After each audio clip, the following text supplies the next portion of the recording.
کا بہت شکریہ، بڑی مہربانی کہ آپ کو زحمت اس لیے دی ہے کہ پچھلے کچھ دنوں سے جس طرح عدالتوں سے سزائیں آ رہی ہیں، یہ میں سمجھتا ہوں پورے ملک کے لیے ایک لمحہ فکریہ ہے۔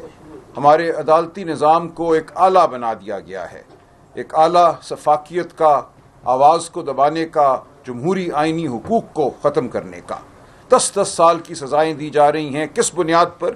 یہ پوری قوم کو پتہ ہونا چاہیے کہ کیوں یہ 10 سال کی سزائیں عمر ایوب صاحب کو دی گئی ہیں، شبلی فراز صاحب کو دی گئی ہیں، پنجاب اسمبلی میں ہمارے leader of the opposition Ahmad Bhachar صاحب کو دی گئی ہیں، احمد چٹھا صاحب کو دی گئی ہیں، بلال اعجاز صاحب کو دی گئی ہیں، اور آج ایک ہمارے ساتھی کو عمر قید سنا دی گئی ہے۔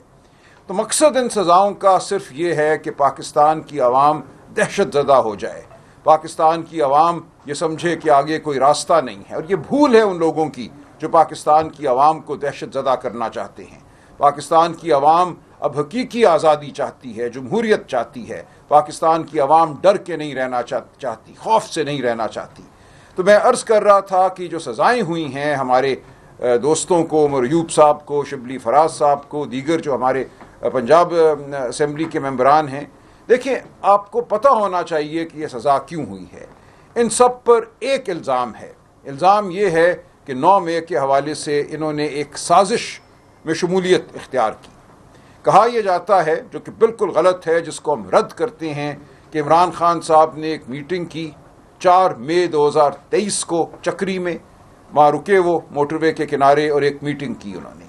پھر کہا جاتا ہے کہ ایک میٹنگ انہوں نے کی لاہور زمان پارک میں اپنی رہائش گاہ پہ 7 مئی کو، اور ان 2 میٹنگز میں کہا جاتا ہے کہ ایک سازش تیار کی گئی 9 مئی کے حوالے سے، اور جو لوگ ان میٹنگز میں شامل تھے ان تمام کو اب یہ سزائیں مل رہی ہیں جن کے بارے میں یہ کہا جاتا ہے کہ وہ شامل تھے۔ ایسا حقیقت میں کچھ نہیں ہے، لیکن ان 2 میٹنگز کی شہادت کیا ہے ان عدالتوں کے سامنے؟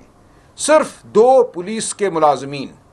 ایک ملازم یہ کہتا ہے کہ 4 مئی کو میں نے دیکھا کہ خان صاحب چکری، وہاں جو ایک کوئی ریسٹورانٹ تھا، اس میں بیٹھے گفتگو کر رہے ہیں اپنے ساتھیوں سے، تو میں چپکے سے سرختا ہوا ان کے پاس جا کے کھڑا ہو گیا اور میں نے یہ گفتگو سن لی۔ دوسرا یہ کہتا ہے کہ 7 مئی کو میں کسی طرح خان صاحب کے گھر میں داخل ہو گیا، ان کے ڈرائنگ روم میں کسی طرح داخل ہو گیا، اور اتنی ایک خفیہ گفتگو جو ہو رہی تھی وہ میں نے بیٹھ کر سن لی، اور میں گواہی دیتا ہوں کہ یہ گفتگو ہوئی۔ یہ 2 صرف پولیس کے ملازمین کی گواہی ہے یا شہادتیں ہیں جس کی بنیاد پہ یہ 10 سال کی سزائیں دی جا رہی ہیں۔ اور یہاں یہ یاد رہے کہ انہی گواہیوں کو سرگودا کی ایک عدالت نے، اینٹی ٹیررسٹ کورٹ نے، بالکل لغو قرار دیا تھا۔ اس عدالت نے یہ کہا کہ یہ ایسی گواہی ہے جس کو کوئی ذی شعور مان نہیں سکتا، یہ مذاق خیز گواہی ہے۔ یہ کہنا کہ دیکھے بغیر میں عمران خان کے ڈرائنگ روم میں داخل ہو گیا، پتہ نہیں صوفے کے پیچھے چھپ گیا یا میز کے نیچے لیٹ گیا، کیسے میں نے یہ بات سن لی، اس کے علاوہ کچھ بھی نہیں ہے اس تمام مقدمے میں جو سازش کا مقدمہ بنایا گیا ہے۔ تو ایک عدالت نے اس کو رد کیا۔ اس عدالتی فیصلے کے بعد سرکار کی اپیل ہائی کورٹ میں پڑی ہوئی ہے، اور یہ ہوتے ہوئے اس جج صاحب کے ساتھ جو ہوا وہ ایک علیحدہ کہانی ہے۔ گولیاں چلی ان کے گھر پر، مقدمے اور ججوں کے پاس چلے گئے۔ ان جج صاحبان نے اسی گواہی، اسی شہادت کی بنیاد پر اب یہ فیصلے دینا شروع کیے ہیں جو آپ کے سامنے آ رہے ہیں، وہ فیصلہ سرگودا سے آئے یا وہ فیصلہ فیصل آباد سے آئے۔ یہ ہے کل حقیقت ان مقدموں کی، یہ ہے کل گواہی، کل شہادت جس کی بنیاد پہ قوم کے منتخب نمائندوں کو 10 سال کی سزا دی جا رہی ہے، ان 2 ملازمین کی گواہی پر، شہادت پر۔ تو یہ پوری قوم کو پتہ ہونا چاہیے کہ کیا مذاق ہو رہا ہے اس وقت اس قوم کے ساتھ، اس قوم کی جمہوریت کے ساتھ۔ تو ہماری یہ پوری قوم سے یہ گزارش ہے، یہ التجا ہے کہ حقیقت کو سمجھے، اس حقیقت کے خلاف آواز بلند کرے۔ ہم محکوم نہیں ہیں، ہم ضرور اپیلیں کریں گے، عدالتوں میں جائیں گے، لیکن 26ویں آئینی ترمیم کے بعد جو عدالتوں کی صورتحال ہے وہ بھی آپ کے سامنے ہے۔ 26ویں آئینی ترمیم کا بڑا مقصد یہی تھا کہ عدالتوں کو مغلوب بنایا جائے۔ 2 بڑے فیصلے جو آئے تھے، جو پاکستان کی سپریم کورٹ نے دیے تھے، ایک فوجی عدالتوں کے حوالے سے کہ سویلین کی ٹرائل فوجی عدالت میں نہیں ہو سکتی، اور دوسرا یہ کہ پی ٹی آئی کو مخصوص نشستیں ملنا پی ٹی آئی کا اور پاکستان کے عوام کا حق ہے جنہوں نے پی ٹی آئی کے حق میں ووٹ ڈالے۔ ان 2 فیصلوں کو رد کرانا 26ویں آئینی ترمیم کا بڑا مقصد تھا، اور یہ مقصد حاصل کر لیا گیا۔ اس کے ساتھ ساتھ 26ویں آئینی ترمیم کا مقصد تھا کہ پورے عدالتی نظام کے اوپر ایک غلبہ ہو انتظامیہ کا، غلبہ ہو فیصلہ سازوں کا۔ تو وہ غلبہ اب ہمیں نظر آ رہا ہے، اس کے نتائج ہمیں نظر آ رہے ہیں، لیکن ہم پھر بھی لڑتے رہیں گے۔ ہم قانون کی جنگ لڑیں گے، ہم آئین کی جنگ لڑیں گے، کیونکہ پاکستان تحریک انصاف ایک تحریک کی انصاف کے لیے ہے، قانون کے لیے ہے، شرافت کے لیے ہے۔ تو ہم یہ جنگ لڑیں گے، یہ ہم عوام کی عدالت میں بھی لڑیں گے اور ہم ان عمارتوں میں بھی لڑیں گے جن کے باہر لکھا ہوا ہے لفظ عدالت۔ ان عدالتوں میں انصاف ملتا ہے یا نہیں ملتا ہم دیکھیں گے، ان عدالتوں میں عدل ہے یا نہیں ہے ہم دیکھیں گے، لیکن ہم بہرحال لڑیں گے اور آپ کے ساتھ لڑیں گے، ہم بھاگنے والے نہیں ہیں۔ جتنوں کو بھی جیل میں ڈالنا ہے ڈال دیا جائے، کیونکہ ہم پاکستان کی بقا کی جنگ لڑ رہے ہیں۔ پاکستان میں اگر شرافت نے قائم رہنا ہے، پاکستان میں اگر قانون کے تصور نے قائم رہنا ہے، آپ کو مجھے اگر کچھ بھی اعتبار ہونا ہے ہمارے عدالتی نظام پر، تو ہمیں یہ جنگ جیتنی ہے۔ ہمیں اپنے ان دوستوں کو رہا کرانا ہے۔ اسماعیل جس کی چند ہفتے قبل شادی ہوئی تھی، جس کو آج عمر قید کی سزا دی گئی ہے، ہم نے اس کو اپنے ساتھ لا کر کھڑا کرنا ہے، اس کو اس کے پیاروں کے پاس واپس پہنچانا ہے۔ یہ جنگ ہم اس لیے لڑ رہے ہیں کہ پاکستان کا غریب 78 سال سے محکوم ہے، پاکستان کے غریب کو 78 سال سے دھمکایا جا رہا ہے۔ پچھلے ہفتے میں سندھ میں تھا، وہاں لہلہاتے کھیت ہیں، ٹنڈو الایار چلے جائیں، کہیں اور چلے جائیں دریائے سندھ کے کنارے، لیکن ان کھیتوں کے ساتھ بسنے والا ہاری خوف زدہ ہے۔ اس کو نہیں پتا کہ اس کو اگلا کھانا ملے گا کہ نہیں ملے گا، اس کا جسم کمزور ہے، اس کے بچوں کو تعلیم حاصل نہیں ہے، صحت حاصل نہیں ہے۔ ہم ان کی جنگ لڑ رہے ہیں، ہم پنجاب کے مظلوم کی جنگ لڑ رہے ہیں، ہم اس کی جنگ لڑ رہے ہیں جس کو ترا میں یا باجوڑ میں اپنے گھر سے بے گھر کیا جا رہا ہے۔ ہم گمشدہ بلوچ کی جنگ لڑ رہے ہیں، ہم آزاد کشمیر کے حقوق کی جنگ لڑ رہے ہیں، اور گلگت بلتستان کے جو معدنی ذخائر ہیں، جو خزانے ہیں، وہ ان کے لوگوں کے کام آئیں۔ ہم یہ جنگ لڑ رہے ہیں۔ تو یہ جنگ ہم پاکستان میں انصاف کے لیے لڑ رہے ہیں، معاشی انصاف کے لیے لڑ رہے ہیں اور قانونی انصاف کے لیے لڑ رہے ہیں۔ ہم یہ شرافت کے لیے لڑ رہے ہیں۔ کل کا دن، کل کے 2 دن تاریخ تھے، سزائیں آئیں اس انداز میں کہ جس کا کہیں بھی میں سمجھتا ہوں تصور نہیں ہے۔ کسی مہذب ملک میں اس طرح سزائیں نہیں دی جاتی۔ تو ہم آپ سے گزارش کرتے ہیں کہ ثابت قدم رہیں۔ ہم ثابت قدم ہیں، عمران خان جیل میں ثابت قدم ہے، اس کے استقلال میں ذرہ برابر فرق نہیں آیا، وہ چٹان کی طرح جیل میں بیٹھا ہے۔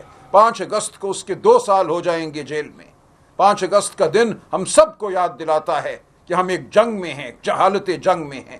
پاکستان نے ترقی کرنی ہے، پاکستان نے فلاح پانی ہے، ہم ہیں اس ترقی اور فلاح کی ضمانت، پاکستان کے عوام ہیں۔ پاکستان کے عوام کی آواز کو دبا کر ترقی نہیں ہو سکتی۔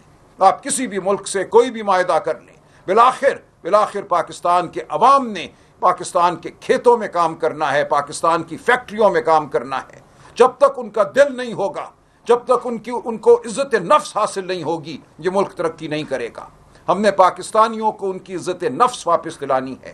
وہ گھر جن کو آج توڑا جا رہا ہے، پورے ملک میں یہ ہو رہا ہے اور بالخصوص پنجاب میں یہ ہو رہا ہے، 5 اگست کے خوف سے گھروں کو توڑا جا رہا ہے، چار دیواری کو پامال کیا جا رہا ہے، جھوٹی FIRیں بنائی جا رہی ہیں، ہم پر مقدمے قائم کیے جا رہے ہیں جن کا کوئی وجود نہیں ہے۔ ہم سب اب اس وقت بیلے لینے کے لیے ایک عدالت سے دوسری عدالت کی جانب جا رہے ہیں۔ یہ کب تک اس طرح چلے گا ملک؟ تو ہم التجا کرتے ہیں، ہم کہتے ہیں ان کو جو فیصلہ ساز ہیں کہ ہمارے ساتھ بیٹھو، ہوش کے ناخن لو۔ ہم پاکستان کے خیر خواہ ہیں، ہم پاکستان کی فلاح کے خیر خواہ ہیں۔ پاکستان کی فلاح کا راستہ، معیشت کی فلاح کا راستہ ہمارے ساتھ چلتا ہے۔ ہمیں علیحدہ کر کے پاکستان کی فلاح نہیں ہو سکتی، کیونکہ ہم پاکستان کے عوام کی آواز ہیں۔ پاکستان کے عوام کی آواز کو سنو، کسان کی آواز کو سنو، مزدور کی آواز کو سنو، ہاری کی آواز کو سنو، بلوچ کی آواز کو سنو، خیبر پختونخوا کے ان لوگوں کی آواز کو سنو جن کے اوپر ڈرون حملے ہوئے ہیں، جو آج خوفزدہ بیٹھے ہیں۔ پورا ملک آج خوفزدہ بیٹھا ہے۔ یہ ترقی کی علامت نہیں ہے۔ ترقیاں قومیں اس طرح نہیں کیا کرتی۔ تو ہم بالکل درد مندانہ اپیل کرتے ہیں پاکستان سے، پاکستانیوں سے، ان لوگوں سے جو پاکستان پر حاوی ہیں، وہ لوگ جو پاکستان کی خیر چاہتے ہیں، کہ آئیے ہم سب مل کر بیٹھیں، اس ملک میں انتشار کو ختم کریں، اس ملک میں لاقانونیت کو ختم کریں، اس ملک سے ظلم کو ختم کریں اور آگے بڑھیں۔ ہم سب ہاتھوں میں ہاتھ دے کر آگے بڑھ سکتے ہیں۔ اس ملک میں کوئی تنازع نہیں ہونا چاہیے۔ ہم سب اکٹھے ہیں، ہم سب کا مستقبل اکٹھا ہے، ہمارا حال سانجھا ہے۔ تو میری آپ سب سے یہ گزارش ہے، آپ کے ذریعے پاکستان کی قوم سے یہ گزارش ہے کہ ہمارا ساتھ دیجئے پاکستان کو ایک فلاحی مملکت بنانے کے لیے، جہاں امن ہو، جہاں انصاف ہو، جہاں قانون ہو اور جہاں عزت نفس ہم سب کی قائم رہے۔ بہت شکریہ۔ کوئی سوال ہو تو میں اکرم راجہ صاحب یہ بتائیے گا، آپ نے کہا پاکستانیوں کی عزت نفس واپس کرانی ہے ہم نے، اور ہم دیکھ رہے ہیں کہ ادھر خیبر پختونخوا میں لوگوں کی عزت نفس مجروح ہو رہی ہے، کچھ دنوں سے کافی افراتفری ہے قبائلی اضلاع میں، ملیکنڈ اور جنوبی اضلاع میں۔ اوپر سے وزیر اعلیٰ بھی یہ کہتے ہیں کہ ہم نے آپریشن کی اجازت دی ہے، کارروائی جاری رکھیں گے، تو کیا ہوگا؟ امن کیسے قائم ہوگا؟ یہاں پہ بدامنی کا ماحول ہے، لوگوں کو کس طرح لے کے چلیں گے؟ دیکھیے، میری وزیر اعلیٰ صاحب سے کل اس حوالے سے گفتگو ہوئی ہے، انہوں نے تفصیل سے یہ سمجھایا ہے کہ ان علاقوں میں، کچھ مخصوص علاقوں میں داعش کے جنگجو بھی موجود ہیں، ٹی ٹی پی کے جنگجو بھی موجود ہیں، ان کے ہوتے ہوئے ہر ایک کے جان و مال کو خطرہ ہے۔ یہ ایک انتہائی مشکل صورتحال ہے، لیکن میں اصولی طور پر آپ سے اتفاق کرتا ہوں کہ کسی سویلین آبادی پر کوئی ملٹری آپریشن نہیں ہونا چاہیے، کسی کو اپنے گھر میں بیٹھے اپنی جان اور مال کے حوالے سے خوف نہیں ہونا چاہیے۔ تو ہمیں اس مسئلے کا حل نکالنا ہے۔ اس وقت جو صورتحال ہے، جو ہمیں بتایا جا رہا ہے کہ یہ جنگجو لوگوں کے گھروں میں پناہ لیے ہوئے ہیں، وہ عام لوگوں کو ڈھال بنا رہے ہیں، تو ہم نے عام لوگوں کو ڈھال نہیں بننے دینا، ان کی زندگیوں کو ہم نے محفوظ رکھنا ہے، اور اگر اس حوالے سے ایک بھی جان جاتی ہے تو یہ بہت افسوس کی بات ہے، ہمارے سر جھک جاتے ہیں۔ تو ہم ساتھ ہیں اپنے ان بھائیوں کے، بہنوں کے، جو اس وقت اس صورتحال سے دوچار ہیں، جو اس جنگ کی حالت سے گزر رہے ہیں۔ ہمیں بہت افسوس ہے، میں وزیر اعلیٰ سے پھر بات کروں گا کہ اس معاملے کو سلجھایا جائے اور بالکل اعتماد میں لیا جائے ان علاقوں کے لوگوں کو۔ یہ فیصلہ ان کا اپنا ہونا چاہیے۔ اگر کچھ دنوں کے لیے ان کو ایک طرف ہونا ہے تاکہ ان جنگجوؤں کے ساتھ معاملہ کیا جا سکے، تو وہ اپنی مرضی سے ہوں، زبردستی دھونس کی بنا پر کسی کو اس کے گھر سے نقل مکانی کرنے پر مجبور نہ کیا جائے۔ سر یہ بتائیں، 5 اگست کو جو پاکستان تحریک انصاف کا جو احتجاج ہے، ابھی تک اس حوالے سے بتایا نہیں جا رہا کہ دیکھیں میں عرض کروں، جی، یہ عمران خان صاحب کے حکم کے مطابق تحریک تحفظ آئین پاکستان کے پلیٹ فارم سے یہ احتجاج ہو رہا ہے۔ تحریک تحفظ آئین پاکستان کے سربراہ محمود خان اچکزئی صاحب ہیں، سینئر وائس چیئرمین علامہ ناصر عباس صاحب ہیں، اس میں پی ٹی آئی کی طرف سے سیکرٹری جنرل اسد کیسر صاحب ہیں، اس میں ہمارے انفارمیشن سیکرٹری جناب صاحبزادہ حامد رضا صاحب ہیں، اس میں ہمارا ساتھ دے رہے ہیں اختر جان مینگل صاحب کے لوائی کے مصاحبین، ان کی جماعت ہمارے ساتھ ہے، سندھ میں زین شاہ صاحب ہمارے ساتھ ہیں، اور دیگر بہت سے دوست ہیں جو ہمارے ساتھ چلنے کو تیار ہیں۔ تو یہ ایک ملک گیر ہم سمجھتے ہیں تحریک ہے اور ہوگی، یہ طاقت پکڑے گی۔ ملک کے دانشور ہم سے گفتگو کر رہے ہیں، ملک کے صحافی ہم سے گفتگو کر رہے ہیں، ہم پاکستان کی فلاح کے لیے، بنیادی حقوق کے لیے آگے بڑھنا چاہتے ہیں۔ یہ کوئی ایک دن کا معاملہ نہیں ہے کہ کسی نے ایک دن ٹرک پہ بیٹھ کے لوگوں کو لے کر کسی ایک شہر کی جانب آنا ہے۔ ہم پورے پاکستان کو کہہ رہے ہیں اس تحریک کے ذریعے کہ اپنی اپنی جگہ اپنی آواز بلند کرو۔ کیا خد و خال ہوں گے وہ صوبائی صدور، صوبائی کوارڈینیٹر جو ہیں ہمارے اور تحریک تحفظ آئین پاکستان کے، وہ اپنے اپنے علاقے میں رائے عمل خود طے کر رہے ہیں۔ تو اس میں ایسا نہیں ہے کہ ہم قوم کو یا کسی گروہ کو ایک مخصوص جگہ بلا رہے ہیں، اسلام آباد ہو یا لاہور ہو یا کراچی ہو، ہر جگہ ہم پوری قوم کو یہ کہہ رہے ہیں کہ اپنے گھروں سے باہر نکل کر آئین اور قانون کے مطابق اپنی آواز بلند کرو۔ سلمان اکرم راجہ صاحب یہ بتائیں کہ سینٹ انتخابات حال ہی میں ہوئے تو یہاں پر ایک عجیب ماحول پیدا ہوا پارٹی کے اندر بھی۔ عرفان سلیم کی اگر ہم بات کریں، عائشہ بانو اور اس طرح پرم ذیشان، پھر کل جو انتخابات ہوئے تو سائمہ خالد پی ٹی آئی کے ایک ورکر تھی، اس نے پریس کانفرنس بھی کیا اور کہا کہ میں ایک ورکر ہوں اور یہاں پی ٹی آئی میں ورکرز کو اس طرح عزت نہیں دی جا رہی۔ تو بظاہر یہی نظر آ رہا ہے کہ جو پہلے نام عرفان سلیم وغیرہ شامل تھے وہ آپ لوگوں نے ہٹا دیے اور دیگر نام جو ہے شامل کیے گئے۔ اس حوالے سے کیا کہیں گے آپ؟ دیکھیے، میں بالکل اس موقف کا حامی ہوں کہ پاکستان تحریک انصاف میں میرٹ کی بنیاد پہ تمام ٹکٹ ملنے چاہیے۔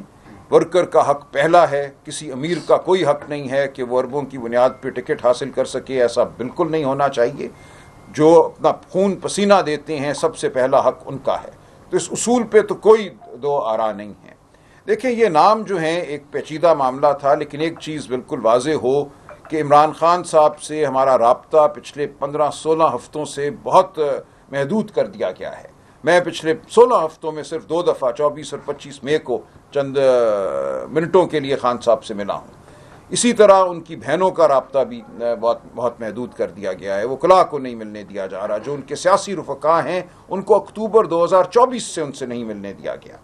تو اس تمام صورتحال میں جو فیصلے ہو رہے ہیں وہ بالآخر خان صاحب ہی کرتے ہیں. کوشش ہماری یہی ہوتی ہے کہ خان صاحب تک بات پہنچ جائے اور انہی کی رائے جو ہے وہ باہر آئے اور اسی کی بنیاد پر فیصلہ ہو. تو کچھ غلط فہمیاں یہ پیدا ہوئی کہ جو 6 نام سینٹ کے لیے جو 21 جولائی کو الیکشن ہوا، وہ 6 نام یہاں کی پارٹی نے، وہ خیبر پختونخوا کی پارٹی ہو یا مرکزی پارٹی ہو، اس پارٹی کے طے کردہ نہیں تھے. وہ 6 کے 6 نام جو تھے خان صاحب کے اپنے طے کردہ تھے. سوال صرف یہ تھا کہ کیا ہمیں 4 جنرل سیٹوں کے لیے لڑنا چاہیے ایک معاہدے کے تحت، یا ہمیں ایک 5ویں سیٹ جو عرفان سلیم کو جا سکتی تھی یا خرم ذیشان کو میں آنا چاہیے. یہ تنازع تھا.